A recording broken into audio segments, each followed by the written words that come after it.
Hello, I'm Dr. Jeffrey Niesgoda, the president of the American College of Hyperbaric Medicine. I'm very happy to again return this year and introduce an exciting meeting that will be occurring in just a few months. The 16th annual New Cardiovascular Horizons meeting. And we're fortunate to have with us the program chair and meeting chairman, Dr. Craig Walker. Hello, Craig, and thanks for joining us. Hi, thank you very much for the invitation. Listen, I want to congratulate you on last year's meeting. It was just outstanding. You know, we talked about the wound care component of that meeting. It was really true to form. Everything that you said it was, I was very happy to participate. And the feedback that I received from the meeting from our attendees was outstanding. Did you get similar feedback? I did. I had a lot of people that called and said, you know, this meeting really made a difference in their practice. And that's really why we do meetings. I got that from physicians, from wound healing experts across the field. People came out and said, we learned things that we can actually use. And that's really great. And that's really, yeah, you're exactly right. That's the purpose of continuing education. Now, Craig, this meeting is a vascular meeting with a lot of other things blended into that component. Why is the vascular platform so important, for example, for a wound care specialist? Well, you know, wound care has many, many aspects to it, of course.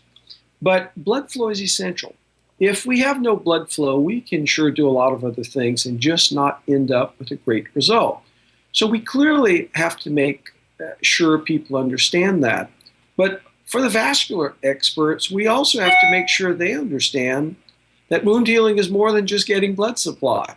So we really do need, on both sides of this equation, to have people come together and realize this is a team approach. Multiple publications have shown that any of us working alone can get reasonable results. But when we all work together, we get great results. And so really from day one, as we started this meeting, we put all of the disciplines together and said, guys, let's park our egos at the door and make sure our patients get good care. And I think it's one of the few meetings that's ever really done that. We really do park egos at the door. Everyone there is of equal footing and equal respect. And we work together to figure out how can we have better solutions for our patients. Yeah, I learned a lot from a vascular standpoint.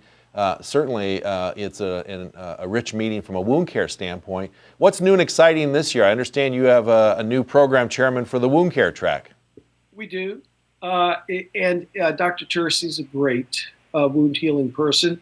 We think he will really add a lot to wound care in this perspective, and talking about unloading and new tools for achieving wound healing. But I'd say the other things that are really new and exciting on the vascular side is that now, for one, we have drug-eluting balloons and drug-eluting stents approved.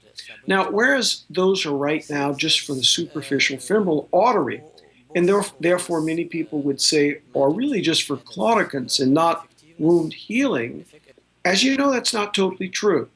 Often, wounds occur because of multi-level disease. Right. And an SFA plus a popliteal plus infrapopliteal disease is what results in the wound. And so if we treat a patient, we treat all of those areas. As a perfect example of this was a series of cases we did yesterday. And one of those cases was a man with an ischemic ulcer, severe ischemic rest pain, multiple failed surgeries for a popliteal artery aneurysm that was over 6 centimeters in diameter.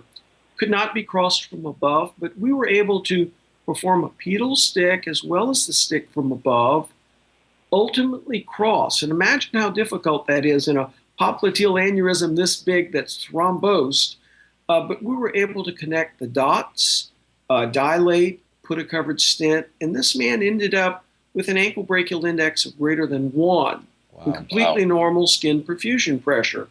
You know, as you're sharing those case studies with us verbally, I'm picturing myself sitting in the audience at the meeting, listening to someone walk us through one of those cases visually with the arteriograms and the studies and the images, which is a fabulous learning experience from a person with a wound care perspective, and blending that information and seeing how we can improve blood flow in these complex and complicated patients, and then translating that to the wound care clinic is a fabulous take-home message.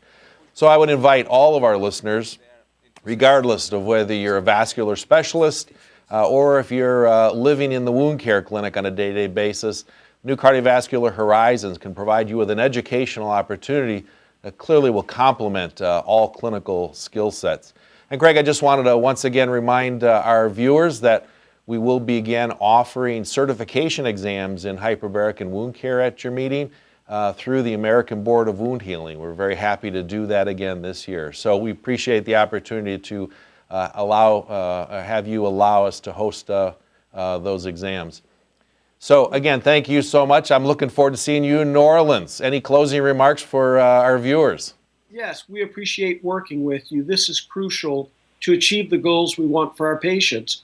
We will have lots of live arterial as well as venous cases, and all of these are so important in terms of wound healing. We didn't really touch on the venous side of wound healing, but once again, such a problem. Greg, I'll see you in New Orleans, and look forward to seeing all of our viewers there as well. Thank you so much.